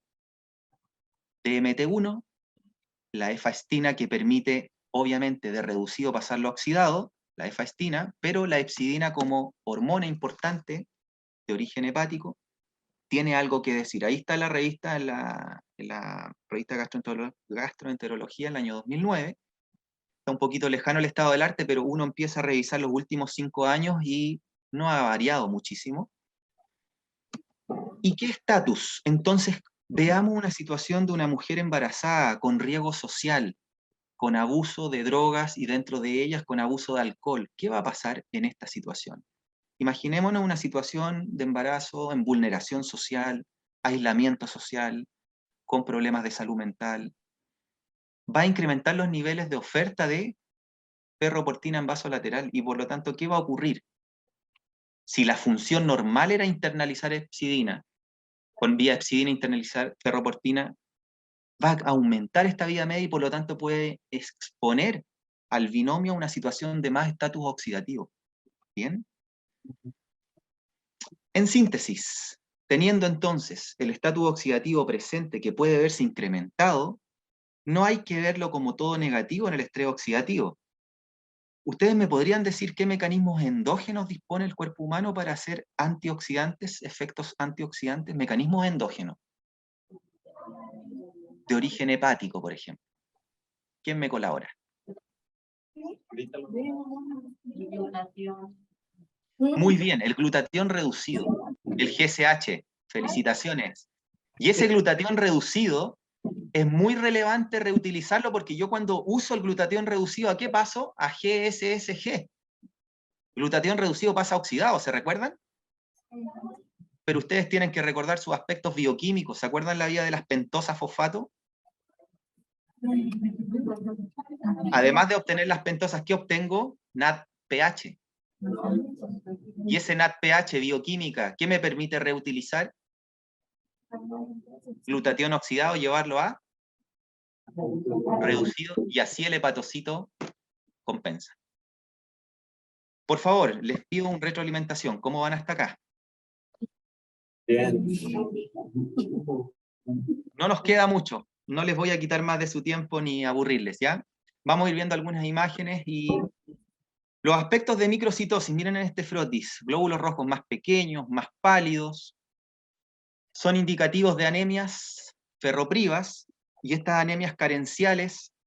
¿Ustedes me dirían cuáles son las 4 causas de anemia fisiológicas por carencia de hierro? 4, pero fisiológicas, no fisiopatológicas. No escuché muy bien, disculpen. ¿Ya? Se las voy a ir mencionando algunas ideas, ustedes me dicen sí o no. ¿Les parece lactante con lactancia materna exclusiva más de 6 meses? Sí. Muy bien. ¿Eso quiere decir que la leche materna bajó su calidad? No. Las demandas del bebé anabólicas cambiaron en el bebé. Y por eso que hay que pasar de lactancia materna exclusiva a complementaria. Estirón puberal, sobre todo en hombres. ¿Cómo? El estirón puberal, ese crecimiento exagerado, el estirón puberal cuando están los pools de hormona de crecimiento al inicio, a la entrada de la adolescencia. Sí. Es otra anemia fisiológica que se puede dar más en hombres incluso. Y otro aspecto, la menstruación como ciclo normal y el embarazo, ¿cierto? Muy bien, estamos entonces en sintonía que estas frotis se pueden dar en situaciones fisiológicas y fisiopatológicas. Perfecto. El TIBC, ¿qué les parece con la capacidad bonding, la capacidad de unión de hierro? ¿Se acuerdan el rango de la TIBC como un parámetro a complementar en el estudio de la línea roja? Miren, el TIBC, que en general de 330 con una desviación estándar de 30, o sea, de 300 a 360, ¿qué pasa cuando empieza a elevarse el TIBC? Es un indicativo de que como mirada clínica tengo que ver que o hay alguna pérdida o hay algún bajo aporte. Y por lo tanto la avidez por unir hierro es mayor. Imagínense una anemia ferropriva ya instalada sobre 400 del TIBC. Ya lo manejan, ¿sí? ¿Todo bien? Sí. Perfecto. Entonces, una facie mucho más pálida, obviamente un signo importante, la glositis, una depapilación, a nivel de papilas gustativas, una atrofia, hay un problema con el aporte sugerente de hierro, la coiloniquia, no se olviden, a pesar de que en el examen físico semiológico es otra área, esto es fisiopatología principalmente, pero como respeto al complemento de mirada diagnóstica orientativa, ¿sí? Complementando con estos datos, que hemos visto ahí se complementan. Entonces, los requerimientos en las anemias hiporregenerativas por carencia de hierro, puedo sumar todas las que son por pérdidas. Vegetariano estricto va a tener mucho menos riesgo que un ovo-lacto vegetariano, pero no olviden estos principios de las personas que son veganas o veganos. Obviamente pueden tener problemas con el grupo M, cianocobalamina, entre otros, ¿bien? Y todas las que son por pérdida, ya lo hemos mencionado, hay que incorporar.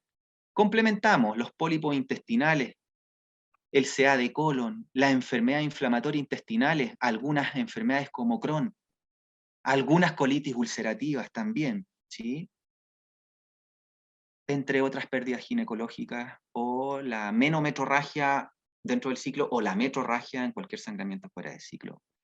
Y entonces aquí establecemos como recordatorio, toda hemorragia que se instale sobre el ángulo de Treitz, la llamaremos hemorragia digestiva alta y probablemente se va a expresar como una melena en deposiciones, estas S-alquitranadas, ennegrecidas, sumo a otros factores que, como índice eritrocitario, entre otros. Y de ahí puede ser el que sigue, hematoquesia hacia caudal o rectorragia en situaciones de hemorroides, entre otras, pérdidas.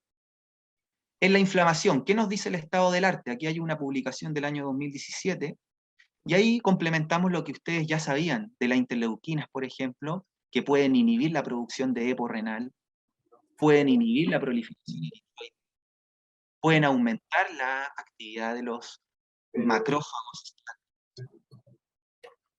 aumenta la síntesis hepática de hepsidina, y hepsidina me internaliza ferroportina y todo lo que ya sabemos. Y en el contexto de una obesidad androide o llamada obesidad centrípeta. Algunos tips. En algunos individuos con obesidad pueden tener, obviamente esto es una enfermedad inflamatoria, per se, y estos adipocitos periviscerales, si ustedes recuerdan, hacen un down de la producción de adiponectina, que es proinsulino sensibilizante, y hacen un up de TNF-alfa e interleuquinas. Por lo tanto, está todo hecho para desviar a una resistencia a la insulina, y además a estados proinflamatorios que conllevan a problemas en la producción de glóbulos rojos. Y no es extraño encontrar en publicaciones que digan que la mayor población de personas que tienen una malnutrición por exceso está desnutrida, desde un punto de vista de tener anemias. ¿Sí? Por carencia de B12, falla absorción, no se olviden la anemia perniciosa, una enfermedad autoinmune. ¿Quién me dice qué hipersensibilidad es la perniciosa? ¿Sí se acuerdan? La anemia perniciosa por gamma globulina, ¿cierto? IgM, IgG, muy bien. Si hay una gastrectomía de fondo gástrico, ¿voy a faltar? ¿Qué cosa me va a faltar? ¿Factor? Muy bien. Si tengo parásitos hematófagos, Diphyllobotrium latum, etcétera, otros aspectos. Si yo tengo un CA de intestino y justo hay que hacer extirpación de Ilion, donde se reconoce factor intrínseco. Todos los factores, obviamente, de considerar. Fallas de hígado. Sabemos que el depósito de B12 es muy holgado. Algunas referencias hablan más de 12 meses. Por tanto, la B9, ¿cuánto dura? A diferencia de la B12, 3 meses generalmente se utiliza. Entonces, como no puedo diferenciar las alfrotis, porque las dos son megaloblásticas, asumiremos que hay que medir niveles plasmáticos D, y por eso se hacen las pruebas correspondientes. Muy bien. No olviden también una coagulopatía de consumo. Cuando hay coagulopatía de consumo en un CIRS o en una sepsis que tenga, imagínense, una coagulación intravascular diseminada, además de consumir estos factores de coagulación, yo puedo quedar carente de estos factores y puedo tener aumento en las pérdidas. Entonces, ojo, los caminos para llegar a anemia son variables. ¿Bien? Entonces, imagínense un politraumatizado, etcétera. Sea un CIRS, un síndrome de disfunción multiorgánico, no es de complejo encontrar esta situación. Ahí se presenta el frotis, macrocíticos, hipercrómicos. Bien. Ahí está la de la anemia perniciosa, no olviden, también el ilion distal. Está bien, uno se puede administrar B12, pero estamos viendo los mecanismos fisiopatológicos. Y por B9, aquí ustedes ya deben saber mucho estas noxas, pero yo quisiera reforzar. Cualquier enteritis por radioterapia, imagínense una radioterapia y que afecte a nivel intestinal la absorción de esta vitamina. También el hígado, los depósitos duran una cuarta parte de la B12, o sea, 3 meses. Pero no se olviden del cotrimoxazol. ¿Se acuerdan como medicamento para oportunistas? ¿Qué pasará con el ácido fólico? ¿Es el que va a la médula ósea o necesito ácido folínico? Necesito ácido folínico. Y el ácido folínico necesita ser biotransformado. Entonces, este medicamento puede afectar la actividad enzimática que participa en esa biotransformación. Entonces, requiere el usuario ácido folínico para evitar la anemia. Siguen. Contextos de VIH positivo que han evolucionado a SIDA. Hay que considerarlo como un factor. O pacientes neoplásicos muy descompensados, entre otros. Para ir cerrando y terminando, sintomatología en situaciones de anemias agudas, no olviden el tono simpático. ¿Qué pasa si hay aumento de norepinefrina en el beta 1, en el cardiomiocito, en la nodo sinusal? ¿Aumenta FANI o disminuye FANI, corriente FANI? Aumenta FANI, y por lo tanto si hay más FANI, hay más cronotropismo cardíaco, ¿cierto? ¿Qué pasa con la actividad ventilatoria? Puede haber un patrón taquipneico, puede haber sueño exacerbado, problemas de concentración, irritabilidad, muy generales, por cierto, pero hay que ir orientando la mirada. La eminencia hipotenar pálida, no se olviden, también aspectos de la facie, entre otros elementos que ustedes ya lo saben, y no les voy a quitar más de su tiempo. Vamos a situaciones de integración. Quedan algunos slides, y aquí vamos a hacer integración. ¿Les parece? ¿Cómo se sintieron hasta acá? Si nos pueden... ¿Se nos quedaron dormidos, dormidas, o estamos todos despiertos?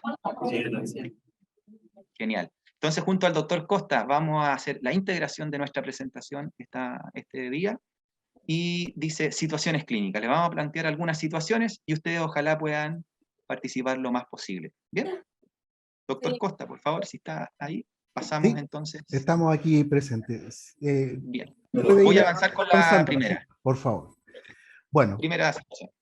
tenemos la primera situación, un hombre de 64 años con una anemia que ya está, por supuesto, diagnosticada, con un pH en examen de 7,18, con una presión parcial de dióxido de oxígeno plasmático en 52 milímetros de mercurio, oxígeno plasmático en 55 milímetros de mercurio, bicarbonato 19 miliequivalente por litro, una FiO2 de un 21% es la que tiene suministrada este paciente, un BCM de 72 femtolitros y un CHCM de 29 gramos por decilitro. Esas son las condicionantes que nos está presentando esta estación. Y la pregunta, por supuesto, ¿qué tipo de anemia está presente y cuál es el tipo de trastorno ácido-base que está presentando este paciente? ¿Alguien levanta la mano? Levanta la mano y digan fuerte para que no pase nada. Pues una anemia microcítica, ¿no? Anemia microcítica. Es una acidosis respiratoria. Ya, muy bien. Una anemia microcítica, hipocrómica, sin lugar a duda, y sugerente quizás de una falta de aporte de hierro. De alguna manera ahí el equilibrio de hierro está alterado. Y en cuanto al trastorno ácido-base que presenta el paciente, Acidosis respiratoria.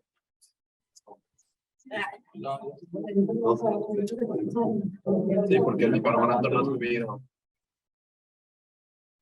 estaríamos frente a una, a ver si estamos de acuerdo, una hipoxemia, con una hipercapnia y con una hipobicarbonatemia, lo cual nos lleva a concluir que estamos frente a una acidosis sin lugar a duda, pero ¿de qué tipo? Bueno, están arriba todos, es parcialmente compensada.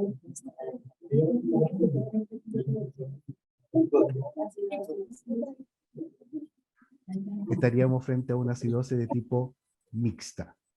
Cuando no te cuadra una y otra, es mixta.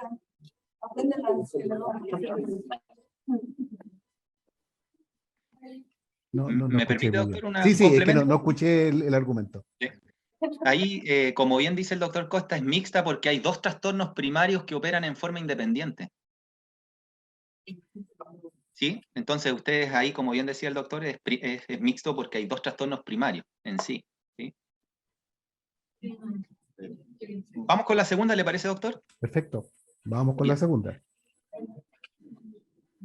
Estamos frente a una situación donde, por supuesto, estamos viendo un frotis, donde se nota una microcitosis hipocrómica, y además vemos que el ángulo de Reitz está aquí, por supuesto, revelándonos una situación.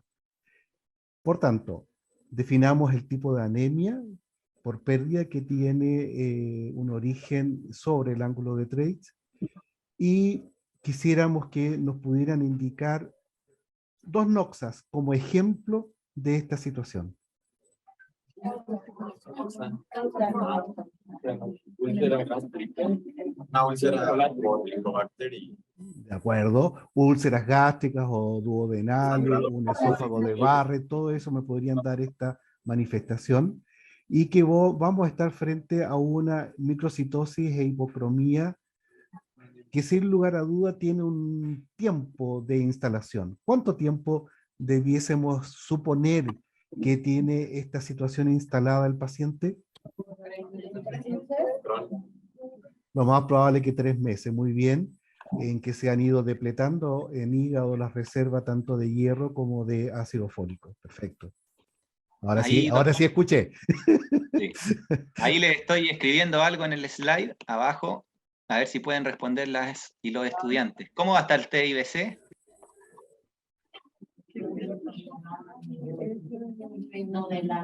sí lo dije antes.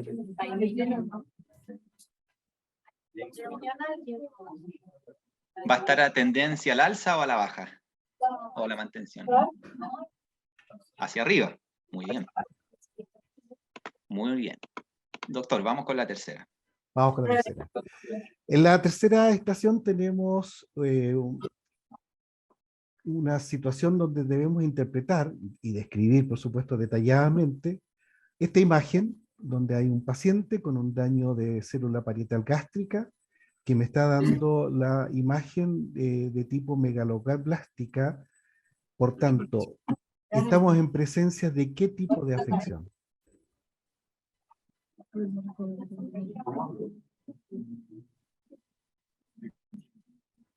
Una anemia perniciosa.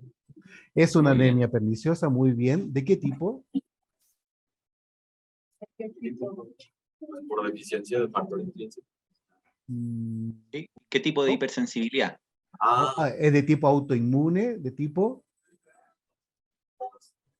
No, De tipo 2, muy bien. Hay daño en las células gástricas, lo más probable es que me están afectando la liberación del factor intrínseco para poder absorber este factor limitante en la maduración de los eritrocitos. La anemia perniciosa es la principal causa del déficit de cobalamina. Es una enfermedad autoinmune debido a la presencia de anticuerpos dirigidos contra las células parietales y contra el factor intrínseco, por supuesto, que va a producir habitualmente una gastritis crónica con atrofia autoinmune, sin lugar a duda, en el cuerpo y en el fundus del estómago. Ahora, el problema es que no suele presentar síntomas que produce acloridia habitualmente y se asocia a otras enfermedades autoinmunes como la tiroiditis, la diabetes, mellitus tipo 2, el vitiligo, etc.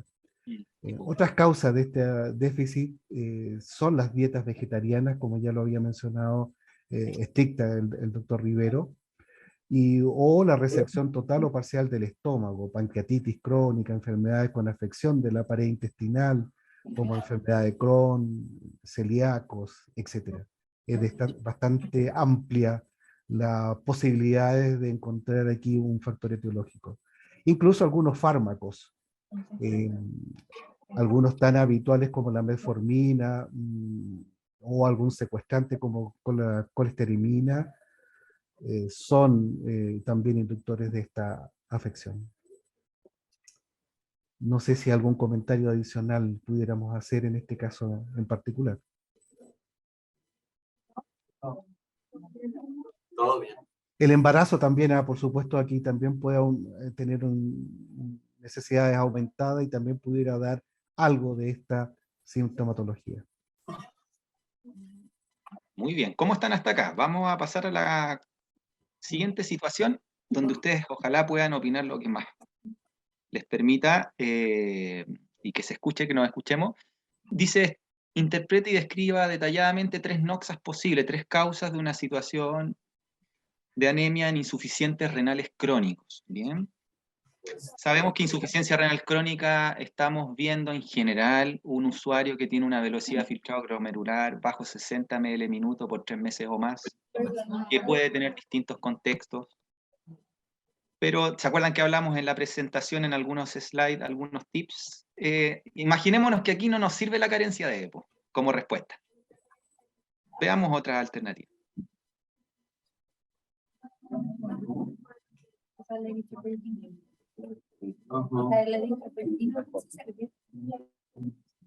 ¿Ya?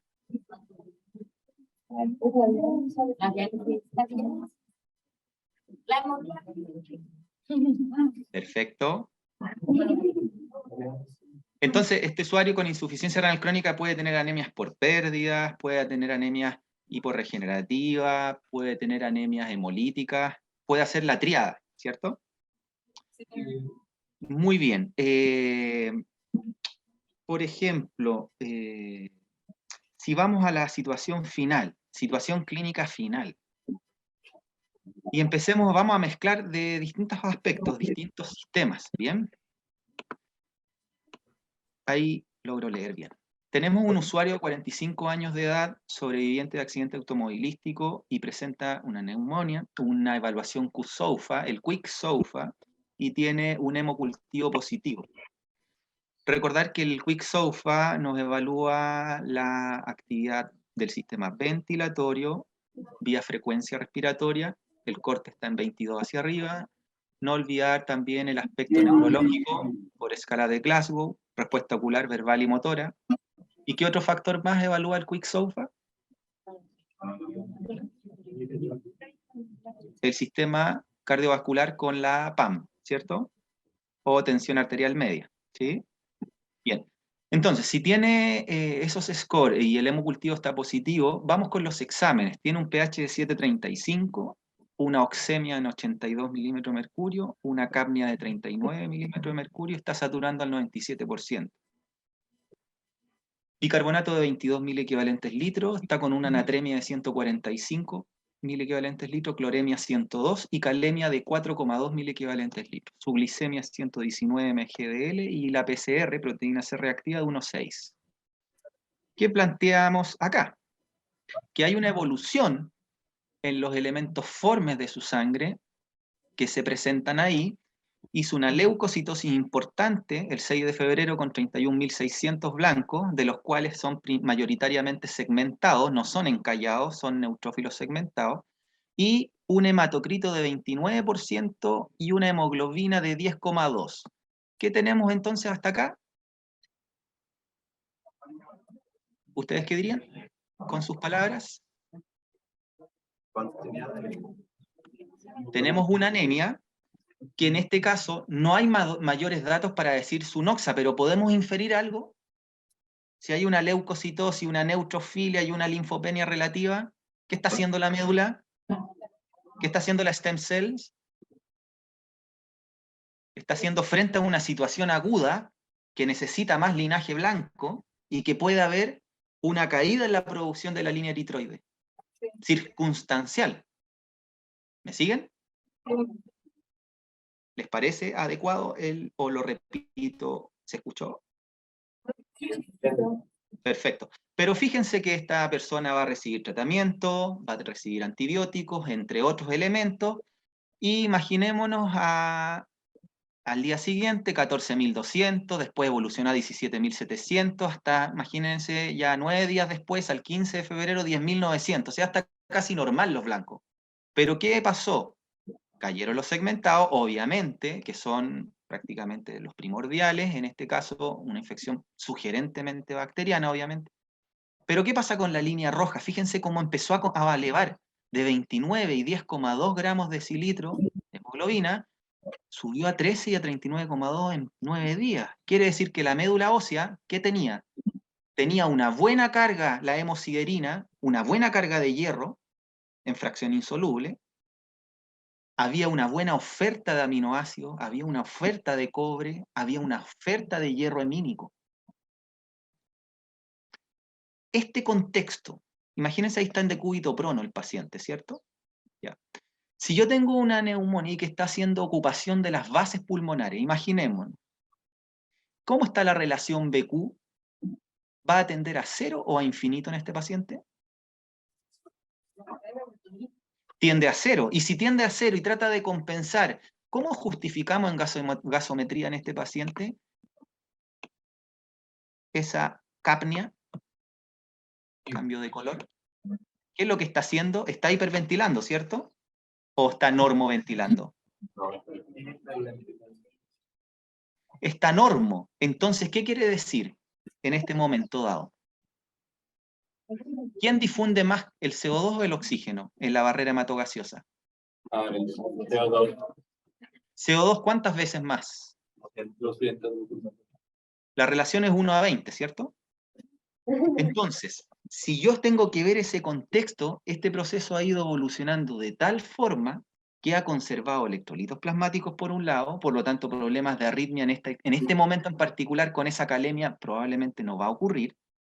Tengo una protección del sistema cardiovascular, pero a nivel ventilatorio estoy compensando. Un quick SOFA, ustedes saben que es dinámico y evolutivo las primeras 72 horas, muy intenso, con un hemocultivo positivo. ¿Qué pasa si este hemocultivo, yo tengo oferta de PAMPs? Esos PAMPs, patrones moleculares asociados a patógenos en sangre, como por ejemplo los LPS, ¿qué pueden hacer a nivel del radiovascular del paciente? Una vasodilatación. Y por ecuación de Poisson es a la cuarta potencia. Entonces puede haber un tono vascular de tal grado que se puede generar un trastorno contenido continente. Un shock distributivo. Miren a la derecha en la parte inferior para cerrar con esta área hematológica. ¿Cómo están las citoquinas proinflamatorias sugerentemente en este paciente? Y aquí hay un marcador elevado. Y por lo tanto se empiezan a formar estas filas, estas pilas en moneda, que son complementarias para considerar en una mirada diagnóstica de la situación que está aconteciendo. Y que ahí está la eritrosedimentación a la derecha, ¿sí? Y bueno, todo con contexto clínico, esto ha sido la presentación que quisimos con todo gusto preparar para ustedes. Doctor Costa, por favor. Muchísimas gracias, doctor Rivero. Hemos enviado ya la presentación que hemos compartido con ustedes, así que pueden disponer de ella libremente. Y de igual manera vamos a disponibilizar la grabación de estas clases que hemos compartido con ustedes, de tal manera que si quisieran ustedes revisar algo, lo puedan hacer cuantas veces estimen conveniente. Doctora, adelante. Gracias. Muchas gracias.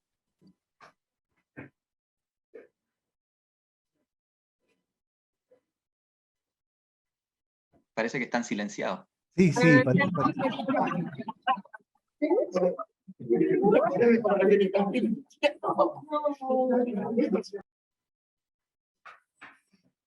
Doctora Karina. Ahí sí. Muchas gracias, doctor Costa, doctor Rivero, muchísimas gracias. Creo que sí fue muy enriquecedor tener el recordatorio desde la fisiología hasta viendo ese paciente tan complicado que les revisaron al final, ¿no? O sea, así podrían entender por qué aquí en ICB, aquí en el Instituto de Ciencias Básicas, aprenden desde la bioquímica, ¿sí? Para que en un futuro vean que realmente se necesita. Conocer el metabolismo del hierro, todo lo que hemos visto. Ya ahorita nos enfocamos mucho más en la clínica, pero así es como deberían ustedes revisar finalmente un paciente para recordar todo lo que aprendieron en ICB, ¿sí? En sus materias previas. Les agradezco muchísimo su participación, fue una excelente clase. Doctora Angélica, ¿quiere comentar algo? Pues solamente agradecer la participación entusiasta y profesional de los doctores que nos acompañan y todas las facilidades que nos dieron. Un gusto conocerlos y pues que sigan los éxitos. Muchas gracias. Muchas gracias a Esperemos poder ustedes. participar en un futuro con ustedes también. Yo me pongo a sus órdenes para alguna sesión. Muchísimas gracias. Muchísimas gracias. Cuenten con nuestra entusiasta colaboración en todo lo que puedan ustedes requerir. Muchísimas gracias. Muchas gracias. Y le deseamos de verdad, de todo corazón, a cada una y cada uno de ustedes que les vaya muy bien a los estudiantes. ¿Bien? El mayor de los éxitos.